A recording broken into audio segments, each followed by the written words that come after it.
नमस्कार, मैं श्री राम शिंदे विश्व शांति दर्शन में आप सबका स्वागत करता हूं।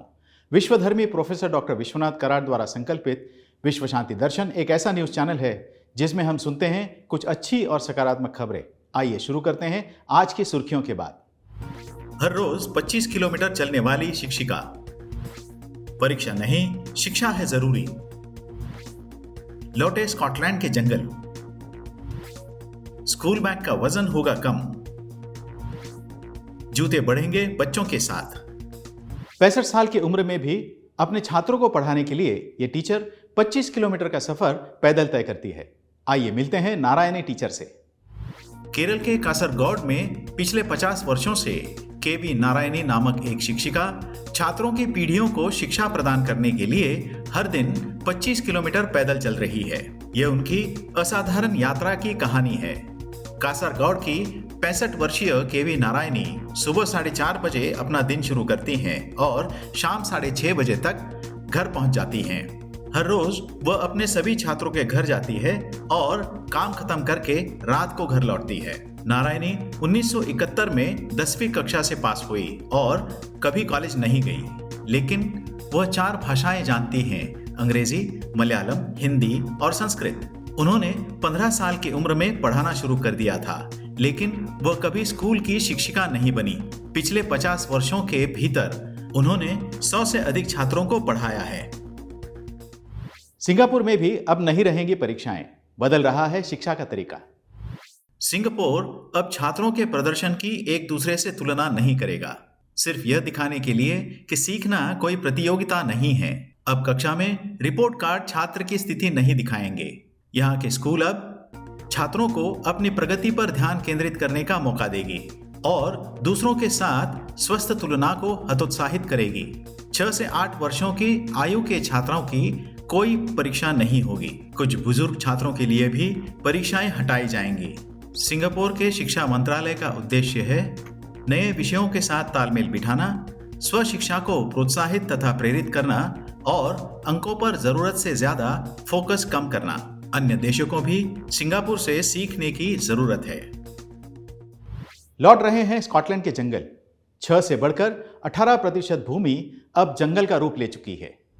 100 साल पहले स्कॉटलैंड की भूमि केवल 6% जंगल थी और विशाल निजी तथा सार्वजनिक पुनर्निर्माण प्रयासों ने स्कॉटलैंड के खोए हुए पेड़ों को बहाल करने में मदद की है।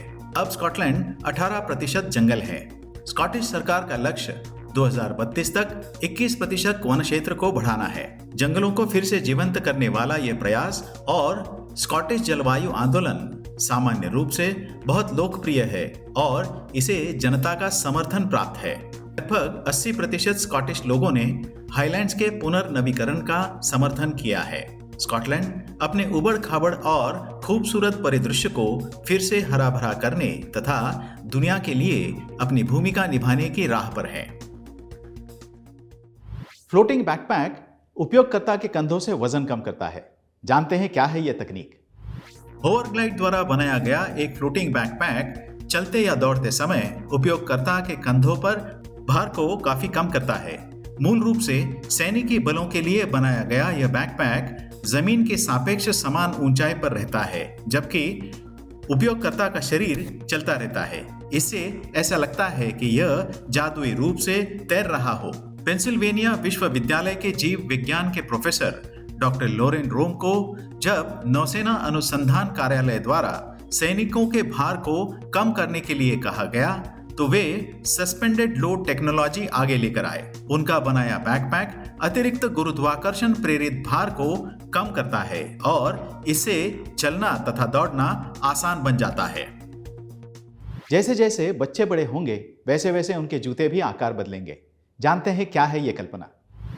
अमेरिका की एक कंपनी ने एक सैंडल डिजाइन किया है जो बच्चों के पैरों के साथ साथ बड़े होंगे। इन्हें द शूज दैट ग्रोज कहा जाता है। यह सैंडल विशेष रूप से अफ्रीकी देशों से गरीब परिवारों को नए जूते खरीदने के बोझ से राहत देते हैं। यह विचार आविष्कारक केंटन ली को केन्या के एक अनाथालय में काम करने के दौरान आया था। एक दिन उन्होंने एक छोटी लड़की को देखा जो बहुत गंदी सड़क पर चल रही थी। जिसके जूते इतने छोटे थे कि उसके पैर की उंगलियां खुली हुई थी। ली ने तब एक ऐसा जूता बनाने का विचार किया जो एक बच्चे के पैरों में समायोजित हो सके। द शू दैट ग्रोज को डिजाइन करने में उन्हें 6 साल लग गए। यह सैंडल सिंथेटिक चमड़े की पट्टियों से बने होते हैं।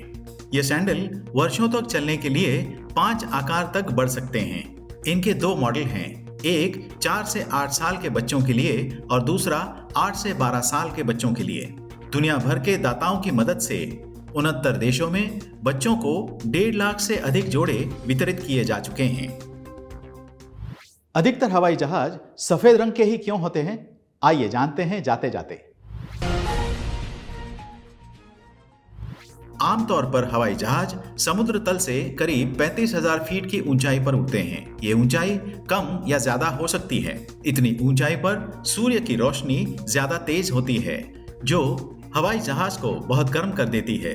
ऐसे में हवाई जहाज का सफेद रंग सूर्य की रोशनी को परावर्तित करता है और गर्मी से बचाए रखने के लिए काफी अहम किरदार निभाता है। सफेद रंग में छोटी छोटी दरारें भी आसानी से दिख जाती हैं, जिन्हें समय पर ठीक कर किसी भयानक हादसे से बचा लिया जाता है। अन्य रंगों के मुकाबले सफेद रंग की दृश्यता काफी अच्छी होती है। कई बार हादसे के बाद विमान का मलबा ढूंढना काफी जरूरी हो जाता है।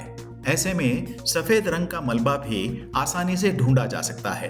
दरअसल सफेद रंग का वजन बाकी रंगों के मुकाबले कम होता है। ऐसे में पूरे प्लेन पर सफेद रंग का पेंट उसके वजन पर ज्यादा असर नहीं डालता। आज की खबरों का सिलसिला यहीं पर रोकते हैं। देखते रहिए विश्व शांति दर्शन। धन्यवाद।